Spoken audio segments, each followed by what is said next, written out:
Halo semuanya, bertemu lagi dengan Kak Vika dalam pelajaran matematika. Sebelum memulai pelajaran hari ini, alangkah baiknya kita berdoa terlebih dahulu. Berdoa menurut kepercayaan masing-masing, dipersilahkan. Berdoa dapat diakhiri. Sebelum itu, kakak ingin bertanya nih, gimana kabar adik-adik semuanya?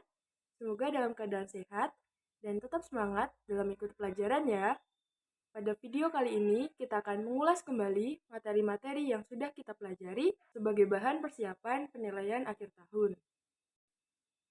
Nah, untuk pokok bahasan yang akan kita bahas pada hari ini ada 4. Untuk yang pertama, bangun datar. Untuk yang kedua, hubungan antar garis. Untuk yang ketiga, pengelolaan data. Dan untuk yang keempat, pengukuran sudut. Untuk yang pertama, kita akan mengulas terkait materi bangun datar. Hal penting yang harus kita ketahui pada bangun datar itu, yang pertama, pengertian segi banyak. Segi banyak yaitu bangun datar yang terbentuk dari titik-titik yang tidak seletak dan dibatasi oleh garis-garis. Kemudian, yang kedua, pengelompokan segi banyak. Segi banyak dikelompokkan menjadi 2. Yang pertama, beraturan dan yang kedua, tidak beraturan. Untuk yang beraturan, syaratnya harus seluruh sisinya harus sama panjang dan seluruh sudut-sudutnya harus sama besar.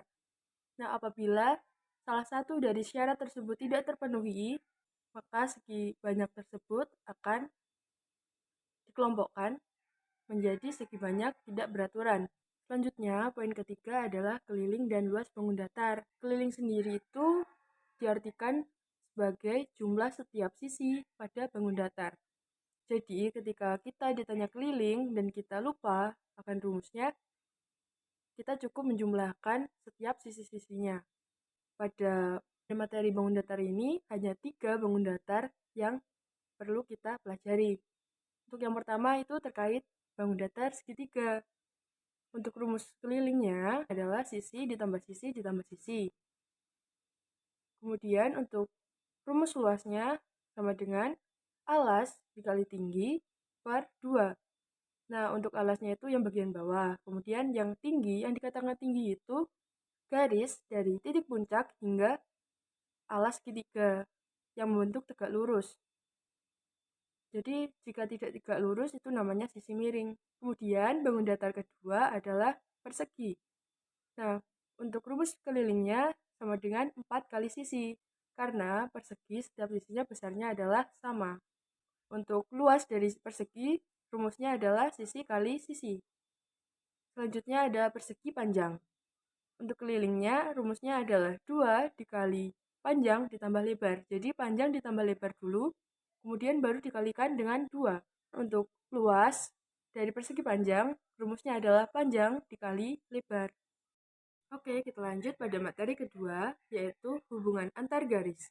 Hal yang perlu kita ingat pada hubungan antar garis, untuk yang pertama adalah pengertian garis. Garis merupakan kumpulan titik-titik yang kemudian dihubungkan menjadi suatu garis. Terus, kedua, kita perlu mengingat macam-macam jenis garis. Jenis garis itu ada 3. Untuk yang pertama, ruas garis atau dinamakan juga dengan segmen garis. Ruas garis merupakan potongan garis yang kedua ujungnya dibatasi oleh suatu titik. Kemudian yang kedua, sinar garis.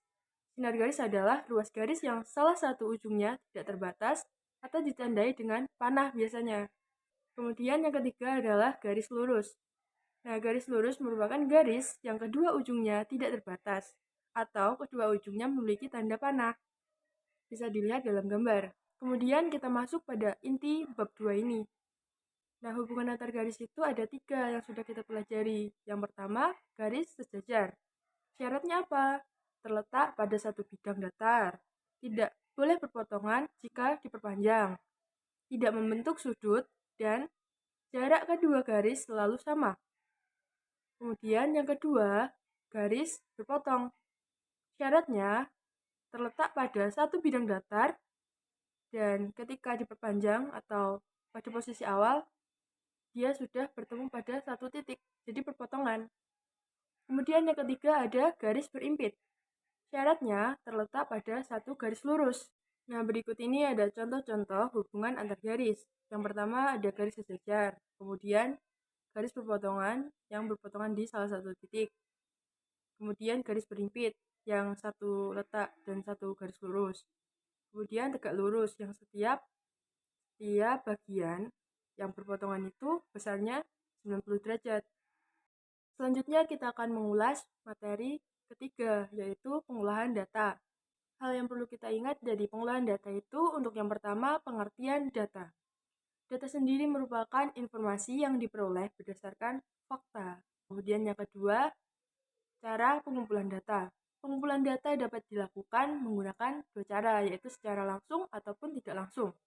Nah, yang secara langsung itu tidak memerlukan media, sedangkan tidak langsung itu memerlukan media, misalkan menggunakan kertas atau menggunakan formulir lainnya. Untuk contohnya meliputi pemungutan suara dengan kertas, wawancara, penelitian, dan juga penyebaran angket atau kuesioner. Untuk penyajian data yang sudah kita pelajari itu ada dua. Yang pertama, penyajian dengan tabel, dan yang kedua, penyajian dengan diagram batang. Untuk penyajian menggunakan tabel, coba perhatikan data ulangan matematika siswa kelas 4. Datanya adalah sebagai berikut. Kemudian, kita disuruh untuk menyajikan menggunakan tabel. Jadi, kita menggambar tabelnya terlebih dahulu. Kemudian, kita masukkan yang pertama bagian nilai. Nilainya berapa saja? Yang terlihat itu ada 6, 7, 8, 9, dan 10, ya kan? Kemudian, setelah itu kita tuliskan turus. Turus itu apa? Banyaknya nilai yang muncul atau yang tertulis berulang kali dalam data yang disajikan, tapi kita menulisnya tidak dengan angka, tapi menggunakan garis lurus yang ke bawah itu. Ya, misalkan untuk nilai 6 itu ada satu kan munculnya di data, berarti tulisnya cukup satu garis. Kemudian nilai 7 muncul dua kali, berarti dua garis. Kemudian nilai 8 ada berapa? Ada 5. Nah, kalau 5, yang 4 itu tulis ke bawah, terus yang satu dia garis miring. Dan nanti kalau misal ada 6, terus nanti bikin garis lurus lagi di kanannya. Terus yang nilai 9 itu ada 1, 10 juga ada 1. Nah, setelah itu kita tuliskan banyak siswanya dengan angka. Kemudian, untuk membaca data, biasanya ditanyakan terkait data tertinggi, data terendah, dan nilai terbanyak yang diperoleh oleh siswa. Jadi untuk data tertinggi adalah 10, untuk data terendah adalah 6, data terbanyak diperoleh siswa adalah 8. 8 itu kan ada sebanyak 5 siswa, jadi dia terbanyak. Selanjutnya kita akan belajar untuk menyajikan data menggunakan diagram batang. Diagram batang itu digambarkan dengan garis vertikal dan horizontal. Yang bawah ini biasanya sebagai data.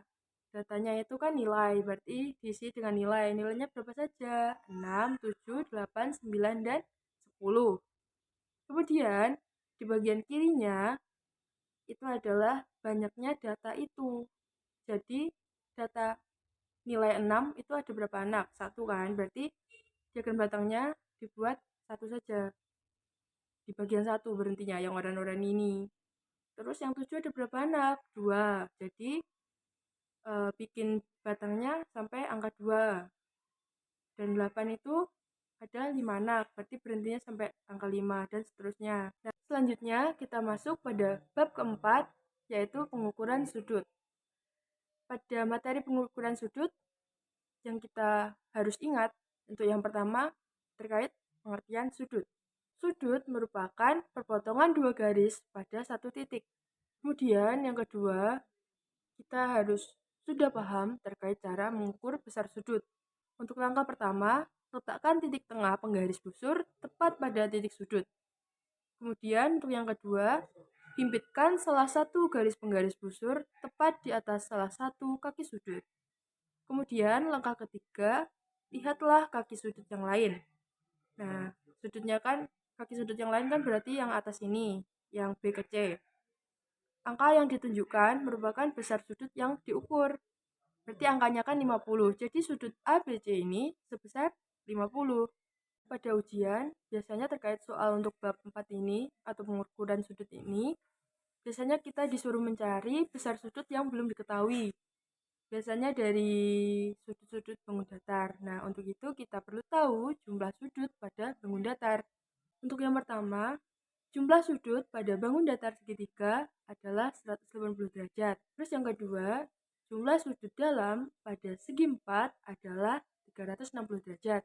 Yang ketiga, jumlah sudut dalam pada bangun datar segi lima adalah 540 derajat. Nah, itu tadi merupakan ulasan materi dari kakak mengenai apa saja yang perlu kalian pelajari untuk persiapan penilaian akhir semester di kelas 4 ini. Semoga setelah memahami materi dari kakak ini, kalian bisa lancar dalam mengerjakan ujian penilaian akhir semester. Nah, apabila ada yang masih kesulitan atau ada beberapa yang belum dipahami, boleh langsung ditanyakan ke kakak ya. Jaga kesehatan. Sampai jumpa.